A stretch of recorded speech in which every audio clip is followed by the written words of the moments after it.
Assalamualaikum, selamat siang semuanya. Menjawab nganu tuh Mbak. Kan jawab danyangan aku. Nggih. Assalamualaikum danyangan kelas. Demit jimbe. Situasi saat ini setelah ditinggal Mbah Din mudik ke kampung halaman, pondoknya dijaga oleh Mbah Singo. Nah, selamat siang Mbah Singo. Selamat siang. Ini bagian penjaga pondok adalah Mbah Singo ditemani Pak Apit, saya dan Pak Gembos. Karso Joyo. Pak Gembos sinten namanya? Karso Joyo. Karso Joyo. Joyo nih sing gak ngerti. Pasti Joyo ngoten iki. Assalamualaikum warahmatullahi wabarakatuh. Pripun kabare Mbah Singo? Kabarnya saya Mbak. Kabare saya alhamdulillah. Rencana berapa hari nunggu pondok mriki nggih? Sampai Gusi pulang. Sampai Gusi pulang. Nanti kalau ada pasien nggih Mbah Singo nggih yang nangani nggih. Udah, ini kan tutup, enggak boleh ya nangani pasien. Oh, saya kira Mbah Singo nangani. Udah, Ganti. kan udah sampaikan Gusnya tutup Nggih. dulu untuk penanganan. Mungkin Nggih. habis lebaran saya bisa bantu-bantu untuk pengobatan, mungkin habis lebaran nanti. Nggih. Kalau enggak ya saya masih ngurusi pengobatan yang di luar-luar. Kayak kemarin ngobati sampai sekarang belum sembuh itu masih dikurung di pinggir sungai itu. Siapa itu? Sujiwo karena Ya Allah. gendro sama Mas Sujiwo itu? iya gendro sama itu sama dukun. Oh, ya Allah ya Robbi. Ini di sini ada santrinya nggak Mbak? Enggak ada. Nggak ada sama sekali ya? Ada. Jadi kosong ini. Hanya beberapa orang saja security sama yang di sini sering azan. Ini Mbak Singo ini rencana nanti kalau habis lebaran itu rencananya Mbah Din itu apa ya depannya? Tentang apa GNS atau Waduh, kalau itu saya tahu, itu Nggak urusan tahu. pribadi beliau. Saya tidak bisa komentar kalau. oke. Mungkin kalau Mbak Singo nanti ada rencana apa lagi sama Mbah Din selain pembantuan pengobatan atau apa gitu? Ya masih banyak rencana, cuma kan tidak mungkin saya sampaikan sekarang. Nggak ada Jadi, bocoran ini ya? Ya paling ke ranah produk ya nanti produk terus ya usaha yang lebih besar. Tapi rencana yang jelas itu kita mau buat klinik hipnoterapi nanti. Di sini ya? Ya. Oh, ya. Klinik hipnoterapi dan juga kita buat pelatihan ruqyah. Jadi membuat pelatihan ruqyah untuk para praktisi baru ya. Kita didik yang baru lagi. Iya. Jadi pengobatan yang simpel yang bisa dilakukan ya psikologi terapi itu karena saat ini masyarakat tuh banyak terganggu psikologinya. Betul. Nah, mungkin nantinya itu bagaimana mengatasi kondisi stres ya kan banyak tekanan ya sekarang ini untuk psikologi. Iya. Mungkin itu nanti yang kita buat. Nanti dibantu sama siapa aja? Joko Are apa ikut nggak? Joko Are apa Upavian gitu membantukan beliau Kalau berdua untuk juga itu. hipnoterapi Mas Klepon. pengajaran hipno apa ruqyah Heeh. terus klinik hipnoterapi mungkin saya ya Gus Samsudin sendiri dan Joko Are. Oh iya.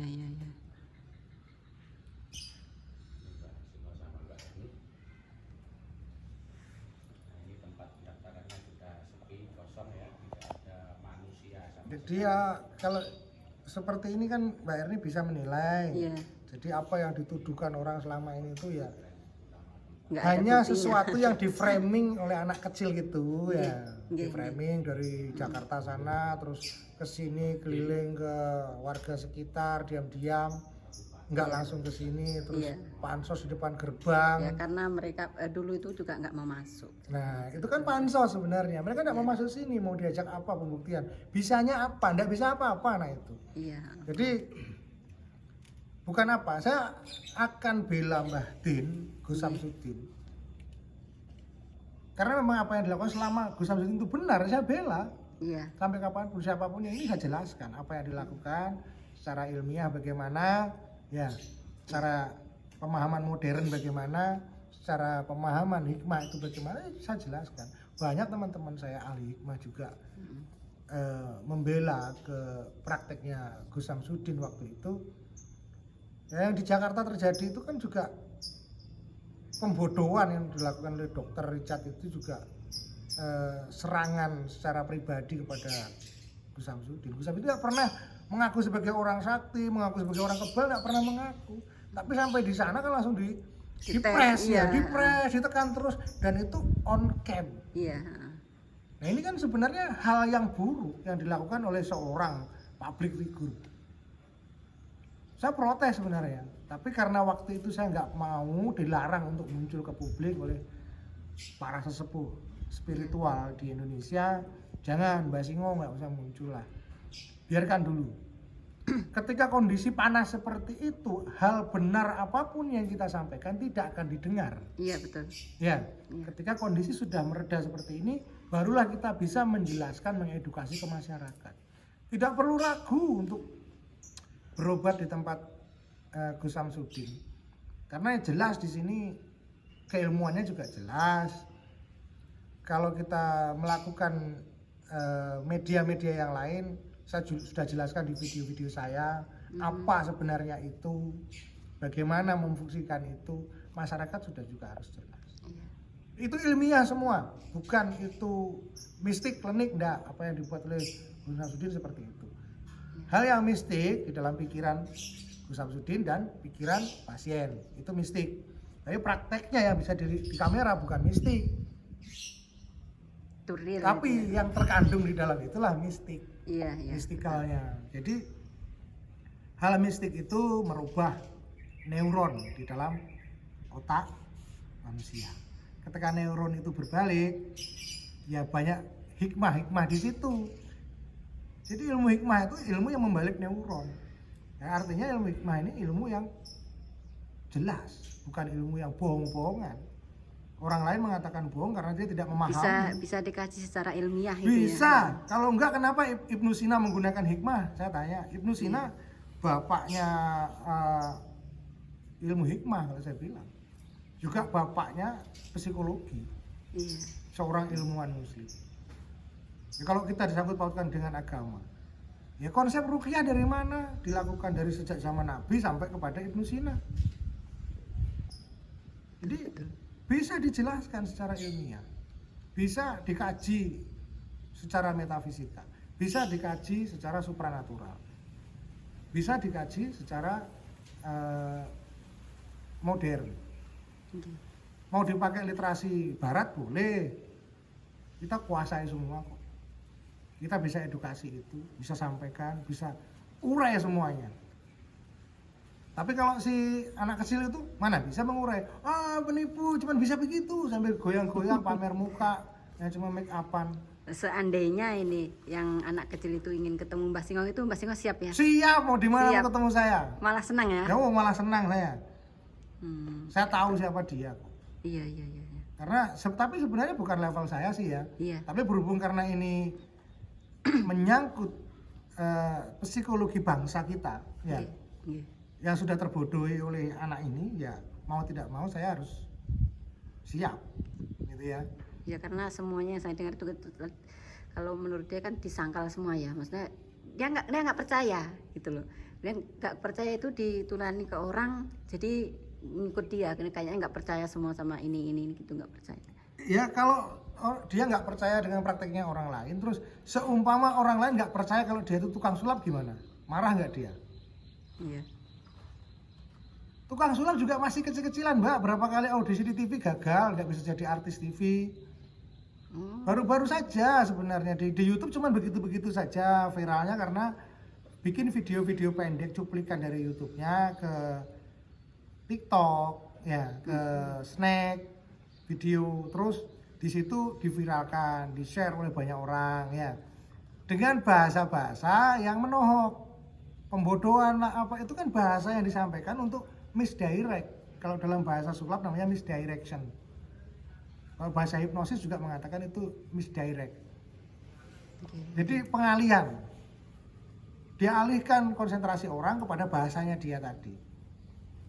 Jadi membuat orang percaya juga sama dia. Jadi semua kayaknya terhipnotis juga sama Ya, dia. dia menggunakan konsep itu, gerakan tubuhnya, ya, gesturnya dia, itu menghipnotis orang.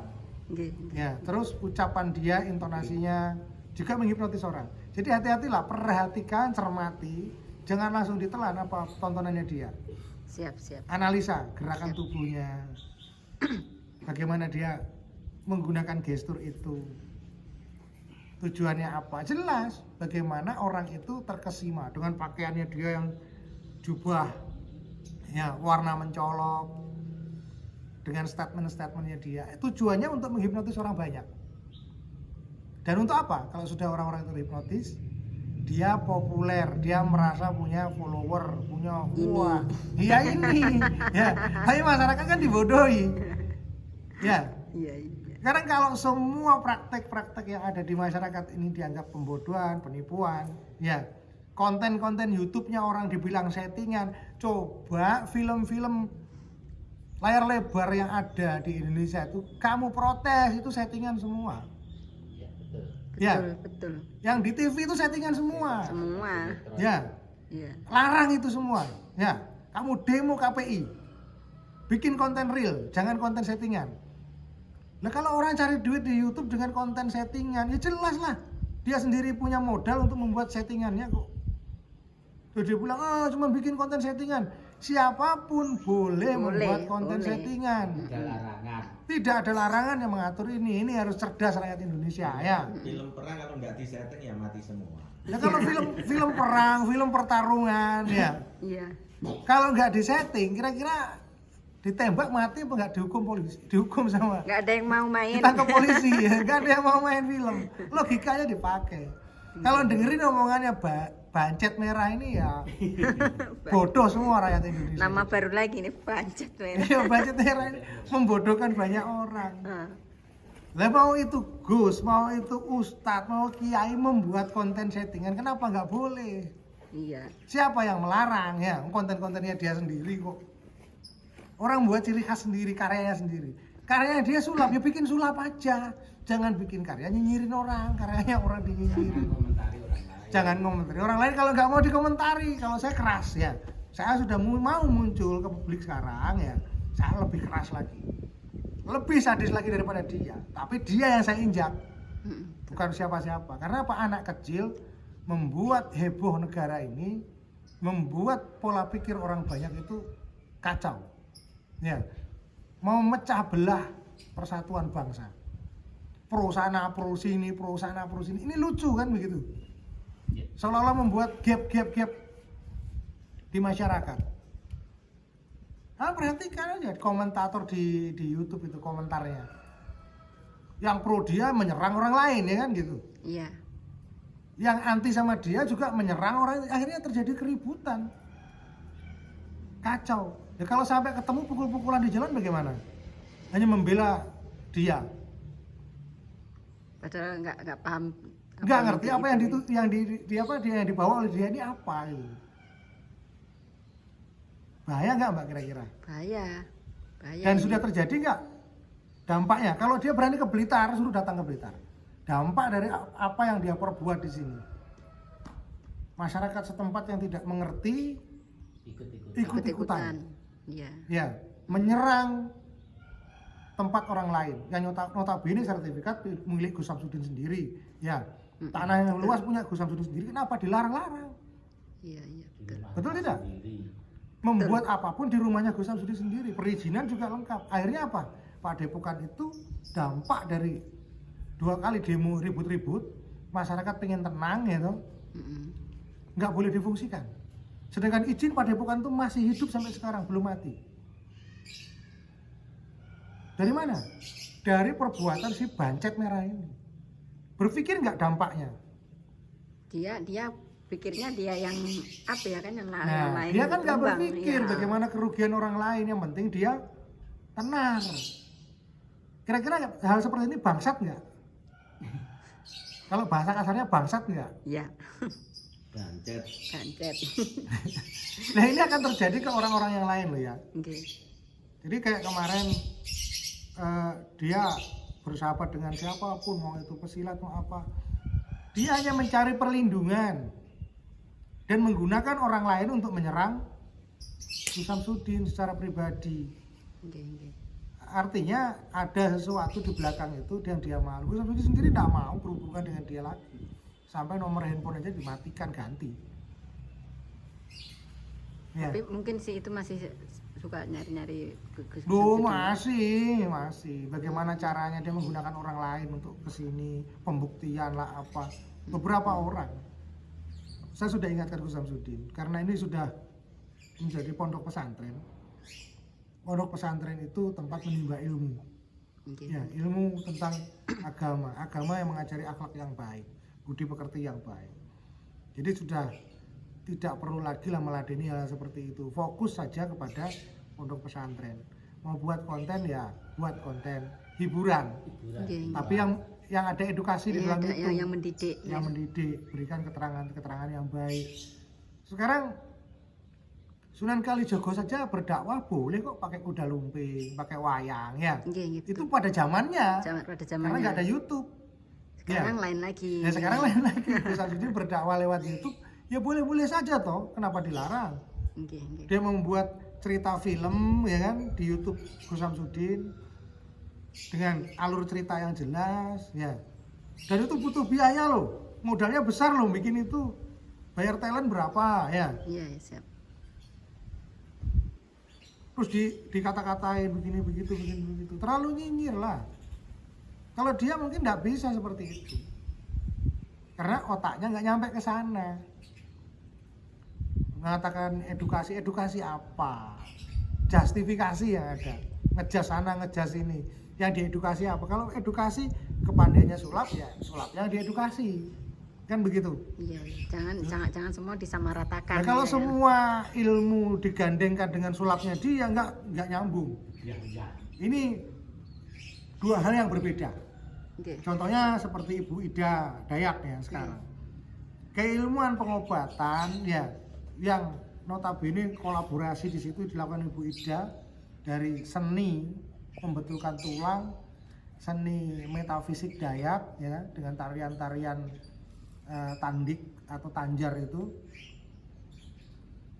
bagaimana tarian transdental dilakukan, tapi dikomentari, dinyinyiri, itu hal yang biasa, cuma bikin rileks, ngertinya dia cuman itu. Tapi kalau suruh jelaskan itu secara ilmiah ya, secara literasi yang benar nggak bisa, karena otaknya nggak berisi itu, otaknya nggak nyampe ke sana. Lo anak kecil kok, otaknya cuma nyinyir. Anak kecil gimana sih? Ya kalau anak kecil itu kan bisanya cuma ngolok-ngolok ya kan. Ye, kamu jelek gitu. Itu kan anak kecil. Lah kalau bangsa Indonesia ini ngikutin anak kecil seperti ini, apa nggak tambah goblok semua jadinya? Ya, bangsa yang besar itu bangsa yang cerdas, bukan bangsa yang goblok. Tapi kalau bangsa Indonesia ini ngikutin anak kecil ini, ya insya Allah jadi bangsa yang goblok. Ya. Nggak mau lah kita jadi orang goblok. Nah makanya Mbak, dulu sampean kan ikut-ikutan goblok. Iya. Gus Samsudin terbawa suasana yang dibuat oleh si Bancet ini. Sampean juga harus cerdas Mbak sebagai tetangga di sini. Sekarang sudah mengerti, apalagi ada saya di sini. Ya. Iya, betul. Orang mengenal saya pakar metafisika yang Indonesia. Ya. Orang spiritual. Bahkan saya sendiri jadi pembina Persatuan Tabib dan Paranormal Indonesia Bersatu. Ya, saya tim pemantau atau tim investigasinya dari LSM, TPHDI, Tabib, Paranormal, Hipnotis, Dukun Indonesia. Ketuanya ya Mbah? Bukan, saya tim investigasinya, ketuanya Jubah Hitam ada di Surabaya. Dewan pendirinya Bang Haji Ridwan, Kisau Merasa yang sekarang ada di FKPPAI, Forum Keluarga Paranormal Penyembuh Alternatif Indonesia. Oke. Jadi semua punya organisasi yang melindungi melindungi anggotanya jangan sampai melakukan hal-hal yang negatif. Jadi legalitasnya jelas dukun di Indonesia ini. Iya. Di situ ada LSP, Lembaga Sertifikasi Profesi. Seperti lembaga kami, LAMI, Lembaga Analisis Metafisika Indonesia itu sudah menjadi LSP LAMI, Lembaga Sertifikasi Profesi yang bekerja sama dengan BNSP, Badan Nasional Sertifikasi Profesi. Jadi kalau mengatakan dukun itu penipu, ada dokter kemarin mengatakan pengobat alternatif itu tidak memiliki kode etik, keliru. Itu dokter bodoh, itu anak kecil itu, Felix itu. Nanti saya temui dia di Surabaya, saya ajak argumen. Ya, saya ajak argumen. Kalau kita itu sekolahnya seumur hidup, penyembuh alternatif itu sekolahnya seumur hidup, sampai nanti mati masih belajar. Kalau dokter 5 tahun udah jadi dokter kan? Iya. Ya pelajaran cuma 5 tahun dibanding kita yang pelajarannya seumur hidup. Ya nggak bisa lah. Ada juga yang mengatur di situ peraturan Menteri Kesehatan, Permenkes. Ya, di Permenkes itu mengatur tentang pasalnya, mengatur tentang pendidikan para penyiar komplementer ini atau penyembuh alternatif. Bisa dibuka Permenkesnya, silakan googling, nyata di situ ada. Kalau mengatakan bahwa kita itu tidak memiliki kompetensi di bidangnya. Sebenarnya itu hanya ketakutan para medis baru-baru ini terhadap orang-orang penyembuh alternatif atau penyakit komplementer. Ketakutan berkurangnya pasien mereka, takutnya kehilangan kepercayaan dari masyarakat. Banyak kok kegagalan-kegagalan malpraktek itu di dunia medis. Tapi ketika dituntut, mereka sibuk menuntut balik dengan lawyer-lawyernya. Saya takutnya dunia medis ini dijadikan praktek mencari keuntungan atau menjadi tempat perdagangan kesehatan. Iya. Kesehatan itu mahal sekali. Sosialisasinya begitu tuh, kesehatan itu mahal sekali. Benar. Ya karena mereka Sehat yang itu membuat mahal, mahal. ya, kan? Ya, karena mereka yang membuat mahal. Kalau kita yang di tradisional ini kan ya karena bayarnya seikhlasnya, ya kan? Nggih. Nah, itulah kita yang dijadikan tuduhan hal-hal yang miring, stigma yang miring. Apalagi di sini tidak bayar. Apalagi di tempat Gus di sini tidak bayar. Nggak bayar. Di tempat Gus di sini tidak bayar. Gratis kemarin itu. Cuman medianya aja. Ya medianya yang harus bayar. beli kan begitu. Nah, terus misalkan kita memberikan nutrisi ya harus dibayar itu saja. Tapi kalau praktek penyembuhannya tidak bayar, yang bayar itu praktek pemulihannya kan gitu. Tapi kalau di medis semua dari rawat inapnya semua ya, harus cuman bayar. kadang karena Biaya apoteknya ya kan, resepnya harus bayar, semuanya bayar, semuanya cuan, duit. semua cuan. Tapi saya rasa di Indonesia ini banyak mafia kesehatan ini ya. Oknum mafia kesehatan itu banyak. Jadi saya akan temui Felix nanti di Surabaya. Oke. Ini berarti sekarang udah mau OTW ke Surabaya nih, Mbah? Atau Mungkin direncana habis lebaran. habis lebaran. Karena pusat kita kan di Surabaya ya. Nggih. Nah, di Pertapa atau Persatuan Tabib Paranormal Indonesia Bersatu itu pusatnya di Jawa Timur. Nggih.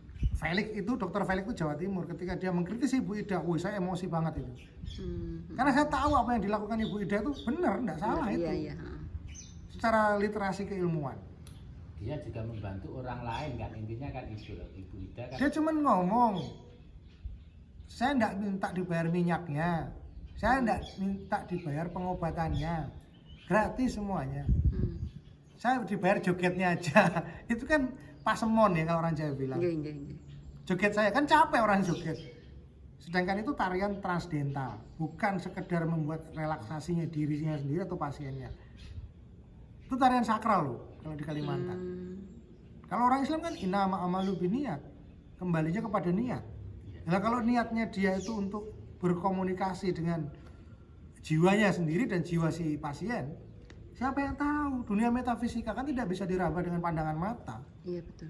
Dunia metafisika dunia rasa dan dunia perasaan. Nah kalau si Budget Merah ini mengomentari, mengkritisi Bu Ida tuh keliru banget. Bukan bidangnya gitu loh.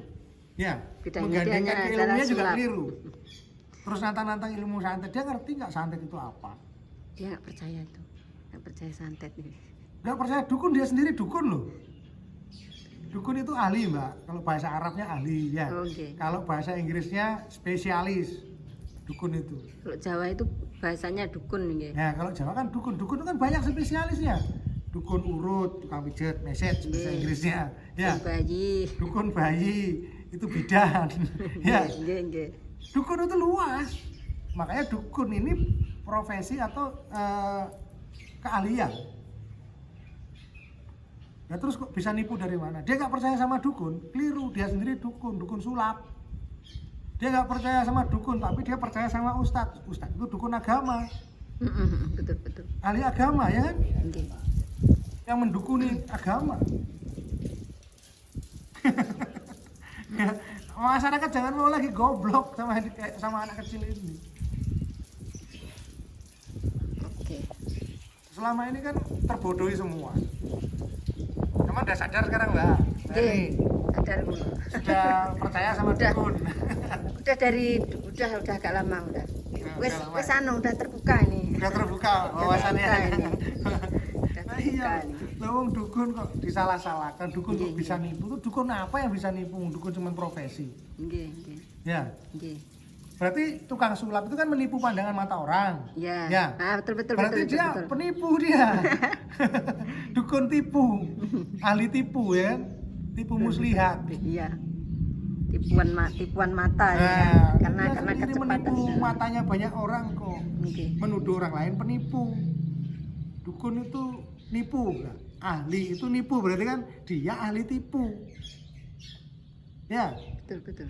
si Budget Merah ini ahli tipu berarti, tukang tipu, dukun tipu, nipu pandangan mata orang kok dengan trik-trik sulapnya. Betul. Ya, Oke. menipu orang Indonesia saat ini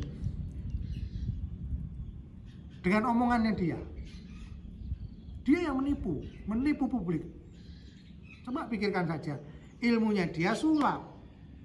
Ya, digandengkan dengan ilmu hikmah, ilmu metafisika, ilmu supranatural.